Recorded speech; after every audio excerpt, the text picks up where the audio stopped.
எல்லாருக்கும் வணக்கம் and welcome to DNA study circle. இன்னைக்கு நம்ம ஐவிசியில் இருக்க சிந்து சமவெளி நாகரிகத்தோட கண்டினியூஷன் தான் பார்க்க போகிறோம். இதுக்கு முன்னாடி பார்ட் 1 and 2 பார்க்காதவங்க கண்டிப்பாக அதையும் பாருங்கள். இது அதோட கண்டினியூஷன் பார்க்கலாம். காளிபங்கனில் நெருப்பு குண்டங்கள் வந்து எங்கே கிடைச்சிச்சுன்னா காளிபங்கனில் கிடைச்சிச்சு. அப்புறமா இறந்தவர்களை வந்து புதைப்பது வந்து வழக்கத்தில் இருந்திருக்கு. சிந்துவெளி நாகரிகத்தில் வந்து இறந்தவர்களை வந்து புதைப்பது வந்து வழக்கத்தில் இருந்திருக்கு. இறந்தவர்களை எரிக்கும் வழக்கம் இருந்ததற்கான சான்று அரிதாக கிடைத்துள்ளது. என்னது, இறந்தவர்களை புதைக்கிற வழக்கம் இதாக இருந்திருக்கு. வழக்கத்தில் அவங்க இது பண்ணிடுறாங்க. இறந்தவர்களை வந்து எரிக்கும் வழக்கம் இருந்ததற்கான சான்று அரிதா அங்கங்கே கிடைச்சிருக்கு அப்படின்னு சொல்றாங்க. சமயம், இந்த சமயத்தை பின்பற்றினாங்க அப்படின்னு பார்க்கும்போது மக்கள் வந்து இயற்கையை வணங்கினார்கள் அப்படின்னும் அரச மரத்தை வழிபட்டார்கள் அப்படின்னும் நமக்கு வந்து சொல்றாங்க. சுட்ட களிமண் சிலைகள் பெண் தெய்வத்தை குறிப்பது. பெண் தெய்வம் சிலைகள் வந்து பெண் சிலைகள் வந்து அதிகமாக கிடைச்சதுனால அது என்னது, பெண் தெய்வத்தை வந்து வணங்கியிருக்கலாம் அப்படிங்கிற ஒரு நம்பிக்கையும் உள்ளது. இந்திய தொல்லியல் அளவீட்டுத் துறையின் முதல் அளவையாரான அலெக்சாண்டர் கன்னிங்ஹாமுக்கு ஒரு முத்திரை கிடைத்தது.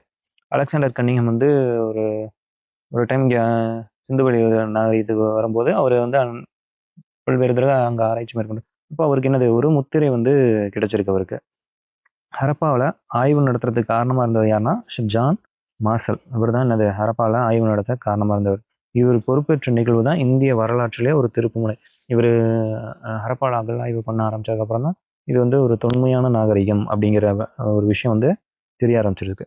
அடுத்து 1940 வந்து ஆர்இஎம் வீலர் ஹரப்பாவில் வந்து அகழாய்வு நடத்துகிறார். எப்போ, 1940 யார் வர ஹரப்பாக்கு? ஆர்இஎம் வீலர் வராரு ஹரப்பாக்கு. அப்போ அவர் வந்து அங்கே அகழாய்வு மேற்கொள்கிறாரு. ஹரப்பா மக்கள் வந்து கட்டுமானத்துக்கு சுட்ட மற்றும் சுடாத, இங்கே என்ன பாருங்க, நல்லா பாருங்க, சுட்ட அப்புறம் சுடாத செங்கற்களையும் பயன்படுத்துகிறாங்க. 2 விதமான செங்கற்களை பயன்படுத்துறாங்க. ஒன்று தீயிலிட்டு சுடப்பட்ட செங்கற்களையும் பயன்படுத்தியிருக்காங்க. இன்னொன்று வந்து சுடாத அப்படியே செஞ்சு காய வச்ச அந்த செங்கற்களையும் பயன்படுத்தியிருக்காங்க. மொகஞ்சதாரோ வந்து ஒரு எப்படிப்பட்டன்னா ஒரு உயர்ந்த மேடை மீது நன்கு திட்டமிட்டு கட்டப்பட்ட ஒரு நகரம். மொகஞ்சதாரோங்கிறது என்னது, நமக்கு ஒரு உயர்ந்த மேடை மீது நன்கு கட்டப்பட்ட ஒரு நகரம் தான் என்னது, மொகஞ்சதாரோ. கோட்டை பகுதியாகவும் தாழ்வான நகரமாகவும் வேறுபட்ட பகுதிகளை கொண்டிருந்தது. நம்ம ஆல்ரெடி பார்த்தோம், கோட்டை பகுதி உயர்வான பகுதி அது வந்து சிட்டாடல் அப்படின்னு பார்த்தோம். லோயர் டவுன் கீழ்நகர பகுதி மக்கள் வசிக்கிற அந்த இது வந்து லோயர் டவுன் அப்படின்னு பார்த்தோம். பெருங்குளம், த கிரேட் பாத் எங்கே இருக்குன்னா Mohenjodaro. World first great bath எங்கே கட்டியிருக்காங்கன்னா மொகஞ்சதாரோவில் தான் இருக்குது. முற்றத்துடன் கூடிய ஒரு பெரிய குளம். இதோட டைமென்ஷன்ஸ் கொடுத்துருக்காங்க. 8 அடி ஆழம். ஆழம் வந்து எவ்வளோவா, 8 அடியா, 23 அடி அகலம், அப்புறம் 33 அடி நீளமாக இருக்குது. குளத்தின் 4 பக்கங்களிலும், குளத்தில் வந்து 4 பக்கங்களிலும் என்னவா, நடைபாதை. இந்த பக்கத்து இப்படி சுற்றி நடக்கிறதுக்கு நடைபாதை இருக்குது. வடப்பக்கத்திலும் நார்த் சைடும் சவுத் சைடும் ஸ்டெப்ஸ் இருந்திருக்கு. நார்த் சைடும் சவுத் சைடும் என்னது, ஸ்டெப்ஸ் இருந்திருக்கு. சுற்றி 4 பக்கத்துலையும் நடைபாதை இருந்திருக்கு. நார்த் அண்ட் சவுத்தில் ஸ்டெப்ஸ் இருந்திருக்கு. படிக்கட்டுகள். ஹரப்பா மக்கள் வேளாண்மைக்கு வந்து என்ன பயன்படுத்துனாங்கன்னா கோதுமை, பார்லி, அவரை, கொண்டைக்கடலை, எள்ளு, இதெல்லாம் வந்து வேளாண்மை எப்போ அவங்க விளைவிச்சிருக்காங்க அப்படிங்கிறதுக்கான சான்றெல்லாம் கிடைச்சிருக்கு. அவங்க வந்து என்னது, இரட்டை பயிரிடல் முறையை வந்து பின்பற்றிருக்காங்க. நிலத்தை வந்து உழுது விதைக்கும் வழக்கம். என்னது, நிலத்தை வந்து உழுது விதைக்கும் வழக்கம். ஹரப்பா மக்கள் உழவுக்கு அந்த உழுது அதுக்கப்புறமா விதைக்கிற பழக்கம் வந்து அவங்கள்ட்ட இருந்திருக்கு. உழவுக்கு வந்து கலப்பை என்னது பயன்படுத்தியிருக்காங்க. உழுது நிலங்களுக்கான சான்று எங்கன்னா காளிபங்கல்ல பார்க்க முடியுமா? உழுது நிலங்களுக்கான சான்று எங்க, காளிபங்கனில் காண முடிகிறது. அடுத்து பாசனத்துக்கு வந்து கால்வாய்களையும் கிணறுகளையும் பயன்படுத்தினாங்க. பாசனம் அப்போ விவசாயம் பண்ணியிருக்காங்க, உழுது விவசாயம் பண்ணியிருக்காங்க. உழுது நிலங்களுக்கான சான்றுகள் வந்து காளிபங்கனில் கிடைச்சிருக்கு. அப்போ பாசனத்துக்கும் கால்வாய்களையும் பாசனத்துக்கு இப்போ நீர்ப்பாசனம் இல்லை, இப்போ கால்வாயிலையும் கிணறுகளையும் வெற்றி பயன்படுத்தியிருக்காங்க. ஆடு, மாடு, கோழி வளர்ப்பு இதெல்லாம் இங்கே இருந்திருக்கு. பன்றி, எருமை, யானை குறித்த அறிவு இருந்திருக்கு. இவங்களுக்கு வந்து என்னது, குதிரை பற்றி தெரியாது. குதிரையும் இரும்பும் பற்றி அவங்க அறிஞ்சிருக்குல்ல, அவங்களுக்கு தெரியல. அதை பற்றின அறிவு அவங்களுக்கு இல்லை. ஆனால் ஆடு, மாடு, கோழிலாம் வளர்த்துருக்காங்க. பன்றி, எருமை, யானை குறித்த அறிவுமே இருக்கு. அடுத்து வந்து பார்த்தீங்கன்னா மான், காட்டுப்பன்றி, முதலை அதுக்கான சான்றுகள் என்னது, ஹரப்பால கிடைச்சிருக்கு. கார்னீலியன் மணி, ஜாஸ்பர், கிறிஸ்டல்னாம படிகக்கல், ஸ்டீடைட்னா நுரைக்கல், செம்பு, வெண்கலம், தங்கம், சங்கு, பீங்கான், சுடுமண் இதெல்லாம் வந்து பயன்படுத்தி என்னது அணிகலன்கள் செஞ்சுருக்காங்க. இது எல்லாமே கார்னிலியன் மணி, ஜாஸ்பரு, கிறிஸ்டல், படிகக்கல், ஸ்டீட்டைட்டு, செம்பு, வெண்கலம், தங்கம், சங்கு, பீங்கான், சுடுமண் எல்லாத்தையும் யூஸ் பண்ணி என்னது அணிகலன்கள் செஞ்சுருக்காங்க. மக்கள் உணவில் வந்து மீன், பறவை, இறைச்சி ஆகியவன என்னது இருந்திருக்கு. மக்கள் உணவில் வந்து மீன், பறவை, இறைச்சி இதெல்லாம் வந்து இருந்திருக்கு அப்படின்னு சொல்கிறாங்க. அடுத்து வந்து எந்தெந்த பொருள் எங்கெங்கே கிடைக்கிது அப்படிங்கிறத பற்றி ஒரு இது இருக்குது. இது கொஞ்சம் இம்பார்ட்டண்ட், எக்ஸாம்ஸ்லையும் கேட்பாங்க. சங்கு வந்து எங்கெங்கே கிடைக்குதுன்னா நாகேஸ்வர், பால்கோட் அங்கே கிடைக்கிது. அடுத்து வைடூரியம் வந்து ஷாட்டுகை. கார்னிலியன் மணி வந்து எங்கே கிடைக்குதுன்னா லோத்தலில் கிடைக்குது. ஸ்டீட்டைட் அந்த அணிகலன்கள் செஞ்சு நம்ம பார்த்தோம்ல, ஸ்டீட்டைட் நுரையீரல் வந்து தெற்கு ராஜஸ்தானில் கிடைக்குது. செம்பு, தாமிரம். செம்பு வந்து எங்கன்னா ராஜஸ்தான், அப்புறம் ஓமன்லையும் கிடைக்குது. இது கேத்ரி அப்படிங்கிறதுனா செம்பு உற்பத்தி தளம். கேத்ரிங்கிறது என்ன, ராஜஸ்தானில் கேத்ரினா ஒரு செம்பு உற்பத்தி தளம் வந்து ஒன்று இருக்கு. அடுத்து சிந்துவெளி எழுத்துக்கள் ஆய்வு. சிந்துவெளி எழுத்துக்கள் வந்து குறியீடுகளாக இருந்திருக்கு, ஆனால் அதன் அர்த்தம் வந்து என்னது நமக்கு புரியல. குறிப்புகள் மிகவும் குறுகியவை, தொடர்கள் சராசரியாக 5க்கும் குறைவான குறியீடுகளையே கொண்டுள்ளன. அப்போ ஒவ்வொரு குறியீடு என்னது 5க்கும் குறைவான, ஒவ்வொரு வார்த்தையுமே 5க்கும் குறைவான ஒரு குறியீடு வந்து இருக்குது. ரொசட்டா, அந்த காலகட்டத்தில் ரொசட்டா கல்லில் காணப்பட்டது போல மும்மொழி பயன்படுத்தப்படவில்லை. அப்போ அங்கே பயன்படுத்தின அந்த மும்மொழி போல இதில் பயன்படுத்தலை அப்படின்னு சொல்கிறாங்க. வரலாற்றறிஞர் பார்ப்போலாவின் கருத்துப்படி, பார்ப்போலா என்ன சொல்றாரு, சிந்துவெளி எழுத்துக்களின் குறியீடுகள் திராவிட ஒற்றை குறிப்பு வேர்களுடன் ஒத்துப்போகிறது. பார்ப்போலா என்ன சொல்றாரு, சிந்துவெளி எழுத்துக்களோட குறியீடு வந்து திராவிட ஒற்றை குறிப்பு வேர்களுடன் ஒத்துப்போகிறது அப்படின்னு சொல்றாரு. சுமேரிய நாகரிகம் நிலவிய ஓமான், பக்ரைன், ஈராக், ஈரான் ஆகிய இடங்களில் ஹரப்பாவை சேர்ந்த முத்திரைகளும் பொருள்களும் கிடைத்துள்ளன. அப்போ நம்மளோட சம காலகட்டத்தில் இருந்த மெசபடோமியா, அப்போ அங்கே சுமேரிய நாகரிகம் அங்கே நிலவி இருக்கு. அங்கே ஓமன், பக்ரைன், ஈராக், ஈரான் ஆகிய இடங்களில் வந்து ஹரப்பாவை சேர்ந்த முத்திரைகள் என்னது அங்கே கிடைச்சிருக்கு. மெசபடோமியா புராணத்தில் மெலுக்கானா சிந்து சமவெளி நாகரிகத்தை, இண்டஸ் வேலி சிவிலைசேஷனை குறிக்கிற இந்த சிந்துவெளி நாகரிகத்தை வந்து மெலுக்கானங்க அவங்களோட புராணத்தில் மென்ஷன் பண்ணியிருக்காங்க. அப்போ மெசபடோமியா புராணத்தில் மெலுக்கா குறித்த வரிகள் என்ன இருக்குன்னா, உங்களது பறவை ஹஜா பறவை ஆகுக, அதன் ஒளி அரண்மனையில் கேட்கட்டும். ஹஜா பறவைங்கிறது மயிலை குறிக்கிறதா சொல்றாங்க. அப்போ என்னன்னா, இது வந்து அந்த புராணத்தில் இருக்க வரிகள், உங்களது பறவை ஹஜா பறவை ஆகுக, அதன் ஒளி அரண்மனையில் கேட்கட்டும் அப்படின்னு சொல்றாங்க.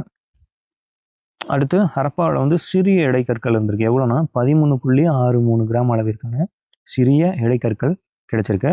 ஹரப்பா மக்கள் வந்து இன்றைய அளவில் வந்து என்னன்னா 1 இன்ச் அப்படிங்கிறது எவ்வளோனா, நம்ம இப்போ யூஸ் பண்ணுறோம்ல 1.5 சென்டிமீட்டர் தான் அப்போ வந்து என்னது 1 இன்ச் அப்படின்னு யூஸ் பண்ணியிருக்காங்க. அடுத்து எழுத்து தொடர் நம்ம பார்த்தோம். 5000க்கும் மேற்பட்ட எழுத்து தொடர்கள் ஆவணப்படுத்தப்பட்டுள்ளது. என்னது தொடர்கள் வந்து 5000க்கும் மேற்பட்ட எழுத்து தொடர்கள் வந்து ஆவணப்படுத்தியிருக்காங்க. நமக்கு எழுத்துக்களும் கிடைச்சிருக்கு, ஆனால் நமக்கு வந்து அதுக்கான அர்த்தங்கள் வந்து என்னது புரியலை.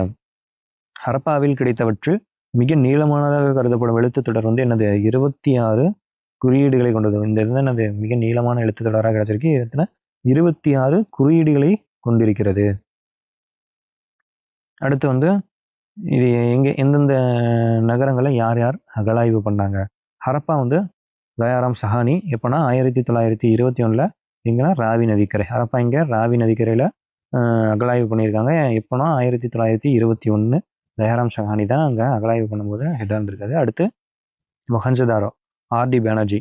மொஹஞ்சதாரோ வந்து அகழாய்வு பண்ணது ஆர்டி பானர்ஜி எப்போனா 1922. இது எந்த ஆற்றங்கரைனா சிந்து நதிக்கரையில் இருக்க மொஹஞ்சதாரோ. அடுத்து லோத்தல் வந்து எஸ்ஆர் ராவ். இது வந்து இயர் வந்து கொஞ்சம் கன்ஃபியூஸ்டாக இருக்கும், ஒவ்வொரு புக்கில் ஒவ்வொரு மாதிரி கொடுத்துருப்பாங்க, ரெண்டையும் பார்த்துக்கோங்க. மோஸ்ட்லி இதெல்லாம் இந்த இயர்ஸ் அவ்வளோவா கேட்க மாட்டாங்க, யார் அகழாய்வு பண்ணுறாங்க அப்படிங்கிற ஒரு இம்பார்ட்டண்டாக இருக்கும். லோத்தல் யார், எஸ்ஆர் ராவ். இந்த நதினா சட்லஜ் நதி வரும். காளிபங்கன் வந்து பிபி லால் 1915 காகா நதிக்கரை. Banawali RS pissed. தோலவிரா வந்து ஜேபி ஜோஷி. இது எங்கே இருக்குன்னா கபீர் மாவட்டம் குஜராத்தில் இருக்குது இந்த தோலவிராங்கிறது. அடுத்து சாகுந்தரா யார் பண்ணார்னா மஜிம்தர் எப்போனா 1931. சரஸ்வதி நதி ராஜஸ்தானில் வந்து சாகுந்தரம். அடுத்து ராகி அருகே வந்து அமரேந்திரநாத். ராகி அருகே அமரேந்திரநாத். அடுத்து ஹரப்பாவில் கிடைத்த முத்திரைகள் என்னென்ன கிடைச்சிருக்கு அப்படின்னு பார்ப்போம். ஒரு மகா யோகி அப்படின்னு ஒரு சிலை ஒன்று கிடைச்சிருக்கு. அதுக்கு வந்து என்னது, இது மகா யோகி சிலை அப்படின்னு சொல்றாங்க. என்னன்னா அது அமர்ந்த நிலையில ஒரு சிலை, 3 முகம் இருக்கு, அது வந்து யோக நிலை கடவுள் அப்படின்னு சொல்றாங்க.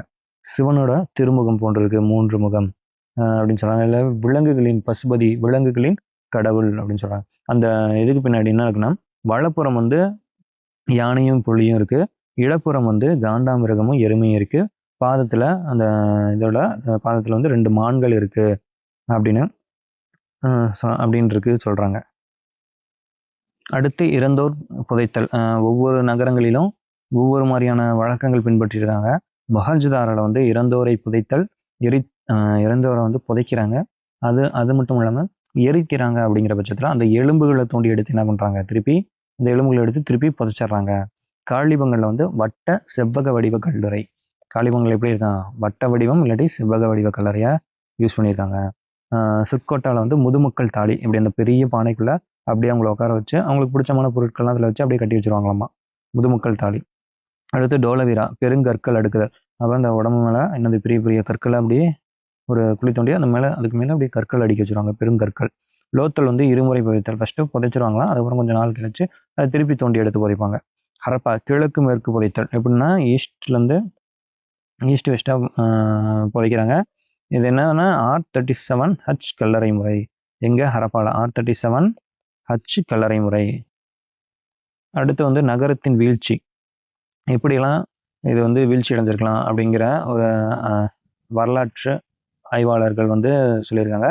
ஒரு அந்நியர் படையெடுப்பு மூலமாக அழிந்திருக்கலாம் அப்படின்னு, நகரம் வீழ்ச்சி அடைஞ்சிருக்கலாம் அப்படின்னு வீரா சொல்கிறாரு.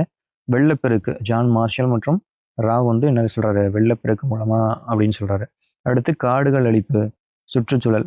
இவங்க என்ன பண்ணுறாங்க, விவசாயம் ஒரு இடத்துல பண்ணிவிட்டு அடுத்து அப்படியே மூவ் ஆகிட்டு போயிடுறாங்க. அப்போ அந்த காடுகள்லாம் அழிச்சு சுற்றுச்சூழல் இதனால் என்னது அழிந்திருக்கலாம் அப்படின்னு பேச்சர்ஸும் ஸ்டெயின்ஸ் அவர் 2 பேரும் சொல்கிறாங்க. நோய் தொற்று காரணமாக வந்து இந்த இதை வந்து வீழ்ச்சி அடைஞ்சிருக்கலாம் அப்படின்னு கென்னடி சொல்கிறாரு. நிலநடுக்கம் வந்திருக்கலாம் இங்கன்னா டோலவீரால அப்படின்னு யார், மார்ஷல் சொல்கிறாரு. அடுத்து காகராறு திசை மாற்றம், ஹோல்ஸ் என்னது, காகராறு திசை மாற்றத்தினால அழிந்திருக்கக்கூடும் அப்படின்னு சொல்கிறாங்க. அடுத்து ஒரு இம்பார்ட்டன்ட் பாயிண்ட்ஸ் பார்ப்போம். லோத்தல் வந்து என்னது, மான்செஸ்டர் ஆஃப் ஹரப்பன் சிவிலைசேஷன் எதுன்னா லோத்தல் தான். அங்கே தானே கப்பல் கட்டும் தளம்லாம் இருந்துச்சு. இப்போ அங்கே இருந்து தான் நம்ம வந்து என்னது, கப்பல் மூலயமா வணிகம் பண்ணுறதுக்கு வெவ்வேறு சமகாலகட்ட இடங்களுக்கு நம்ம வந்து போயிட்டு வந்திருக்கோம். அதுக்கான சான்றுகளுமே கிடச்சிருக்கு. அப்போ லோத்தல் வந்து என்னது, Manchester of Harappan civilisation. Dholavira இருக்கிறதுலே ஒரு பெரிய டவுன் என்னன்னா ஹரப்பன்ஸ் டவுன், ஹரப்பாவில் இருக்குது. இந்த சிந்துவெளி நாகரிகத்திலே இருக்க பெரிய டவுன் என்னன்னா Dholavira, biggest of Harappans town. ஹரப்பாங்கிறது வந்து அதுதான் என்னது, கேட்வே சிட்டி அப்படின்னு சொல்கிறாங்க. சாகுந்தாரா வந்து only city without any citadel. இப்போ 1920 பழைய பஞ்சாப்ல மான்ட்கோமரி மாவட்டத்தில் பாகிஸ்தான் ராவி சட்லஜ் ஆறுகளுக்கு இடையில் அகழ்ந்தெடுக்கப்பட்ட ஒரு தொல்பொருள் சின்னம் தான் இந்த நதிக்கரை, ராவி சட்லஜ் நதிக்கரைக்கு இடையில். இங்கே பழைய பஞ்சாப், இங்கன்னா இங்கே நம்ம இந்தியாவில் இருக்க பஞ்சாப் கிடையாது, பாகிஸ்தானில் இருக்க பஞ்சாப். அங்கே இங்கன்னா மான்ட்கோமரி மாவட்டம். 1922 சிந்து மாகாணத்தில் பாகிஸ்தான் லர்கானா மாவட்டத்தில் 70 அடி உயரம் உள்ள மண்மேடு ஒன்று அகழ்ந்தெடுக்கப்பட்டது. என்னன்னா அதுதான் மொகஞ்சதாரோ. சிந்து மாகாணம், பாகிஸ்தானில் லர்கானா மாவட்டம். இங்கே லர்கானா மாவட்டத்தில் 70 அடி உயரமுள்ள ஒரு மண்மேடு, அது அகழ்ந்தோட தான் என்னது, மொகஞ்சதாரோ. சிந்துவெளி நாகரிகம் 5000 ஆண்டுகள் பழமையான நகர நாகரிகம் முதல்ல எப்போ தான் 1922 தான் கண்டறியப்பட்டது. ஸோ ஜான் மார்ஷல் திராவிட நாகரிகத்துடன் சிந்துவெளி நாகரிகத்தை ஒப்பிடுகிறார். ஜான் மார்ஷல் அது திராவிட நாகரிகத்தோட சிந்துவெளி நாகரிகத்தையும் என்னது ஒப்பிடுகிறார். காலம் வந்து கிமு 3250 to 2750 வரை இருக்கலாம் அப்படின்னு அவர் கணிச்சிருக்காரு. இது வேத காலத்துக்கு முற்பட்டதாகவும் இருந்திருக்கலாம். அடுத்து சாகுந்தாரோ, கோட்டிஜி, லோத்தல், காளிபங்கன் சிந்துவெளி சின்னங்கள் கண்டுபிடிக்கப்பட்டன. ஆதிச்சநல்லூர், அரிக்கமேடு ஆகிய இடங்களில் மேற்கொள்ளப்பட்ட தொல்பொருள் அகழாய்வுகள் தமிழ்நாட்டிற்கு சிந்துவெளி நாகரிகத்துக்கும் இடையே தொடர்பு இருப்பது. அப்போ சிந்துவெளி நாகரிகத்துக்கும் தமிழ்நாட்டுக்கும் இங்கே தொடர்பு இருக்கு அப்படிங்கிற சான்றுகள் நமக்கு கிடைச்சிருக்கு. இந்த சாகுந்தாரோ, கோட்டிஜி, லோத்தல், காளிபங்கன் இங்கே இருக்க சின்னங்கள் வந்து அங்கே இருக்க சின்னங்களும் அங்கே இருக்க சிந்துவெளி சின்னங்கள் வந்து ஆதிச்சநல்லூர், அரிக்கமேடு ஆகிய இடங்களில் மேற்கொள்ளப்பட்ட அகழாய்வுகளில் தமிழ்நாட்டிற்கு வந்து என்னது, சிந்துவெளி நாகரிகத்துக்கும் தொடர்பு இருக்கு அப்படிங்கிறத வெளிப்படுத்துகிறது. இதன் மூலம் வந்து என்னது, மிக பழமையான நகர நாகரிகம் தமிழகத்தில் இருந்திருக்க வேண்டும் என்பதை தொல்லியலாளர்கள் வந்து உறுதிப்படுத்துறாங்க. தமிழகத்தில் என்னது மிக தொன்மையான நாகரிகம் இருந்திருக்கு அப்படிங்கிறத உறுதிப்படுத்துறாங்க. அடுத்து பண்டைய காலத்துல வந்து தமிழ்நாட்டுக்கு வந்த யவனர்கள் வந்து இவங்க வந்து கிரேக்கர்களை வந்து யவனர்கள் அப்படின்னு சொல்லுவாங்க. பண்டைய காலத்துல வந்து தமிழ்நாட்டுக்கு வந்த யவனர் இந்நாட்டை வந்து என்னது, திரிமிலிக்கே அப்படின்னு அழைக்கிறாங்க. இந்த காஞ்சி ஆட்சி செய்த நந்திவர்ம பல்லவன் வந்து என்னது தமிழக மன்னர்களை திராவிட மன்னர்கள் அப்படின்னு குறிப்பிடுறாரு. கங்காதேவி எழுதிய மதுரா விஜயம் இதுல தமிழ்நாட்டை திராவிட தேசம், தமிழக மன்னர்களை திருமிழ ராஜாக்கள் அப்படின்னு குறிப்பிட்டிருக்காங்க. பிரிட்டானிய தொல்லியல் அறிஞர் வந்து சர் மார்டிமம் வீலர் வந்து என்னன்னா நகர நாகரிகம் அப்படிங்கிற உறுதி செய்யறாரு. இந்த ஹரப்பா நாகரிகம் வந்து நகர நாகரிகம் அப்படிங்கிறத உறுதி செஞ்சது யாருன்னா சர் மார்டிமம் வீலர். சிந்து வெளியில வந்து மைய அரசு இருந்தமைக்கான சான்றுகள் மொகஞ்சதாரோவில் கிடைச்சிருக்கு. ஒரு மைய அரசு, ஒரு திட்டமிடப்பட்ட ஒரு நகர அமைப்பு இருக்கு. அப்போ ஒரு குரூப் ஆஃப் பீப்புள் வந்து அதை நிர்வகிச்சிருக்காங்க அப்படிங்கிற ஒரு சான்று கிடைச்சிருக்கதா இவங்க வந்து ஒரு கன்க்ளூஷன் வராங்க. அங்க இருக்க தெருக்கள் வந்து எப்படி இருக்குன்னா வடக்கு தெற்காகவும் இப்படி ஸ்ட்ரெயிட்டா இருக்கு, கிழக்கு மேற்காகவும் இப்படி கிராஸ் கட்டிங்ல நேருக்கு நேரா இருக்கு. பெரிய தெருக்கள் வந்து எவ்வளோன்னா 33 அடி அகலமுடையவை, சிறிய தெருக்கள் வந்து 9 அடியிலேருந்து ஒரு 12 அடி அகலமுடையவையா இருக்கு. நம்ம ஆல்ரெடி பார்த்தோம் பொது குளியல் குளம், தி கிரேட் பாத் மொகஞ்சதாரோல தான் இருக்கு. குளத்தின் தரைப்பகுதி நீரை உறிஞ்சாமல் இருக்க, இப்போ அதில் தண்ணி ஊற்றுவாங்க, அதை நீரை உறிஞ்சாமல் இருக்க ஒரு இயற்கை தார் கொண்டு பூசியிருப்பாங்க. அது என்னன்னா நீலக்கல் பிட்டுமன் அப்படின்னு சொல்ற நீலக்கல் இயற்கை தார் கொண்டு பூசியிருப்பாங்க. குளத்தை சுற்றி 4 பக்கமும் இது வந்து ஒவ்வொரு புக்லையும் ஒவ்வொரு மாதிரி இருக்கும். குளத்தை சுற்றி என்னது 2 பக்கம் தான் படிக்கட்டுகள், 4 பக்கமும் என்னது பாதைகள் தான் இருக்கும்.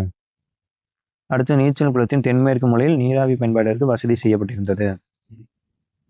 அடுத்து ஹரப்பா தானிய களஞ்சியம் ஆல்ரெடி பார்த்துருப்போம். ஹரப்பா தானிய களஞ்சியம் வந்து 168 அடி நீளம், 135 அடி அகலம்.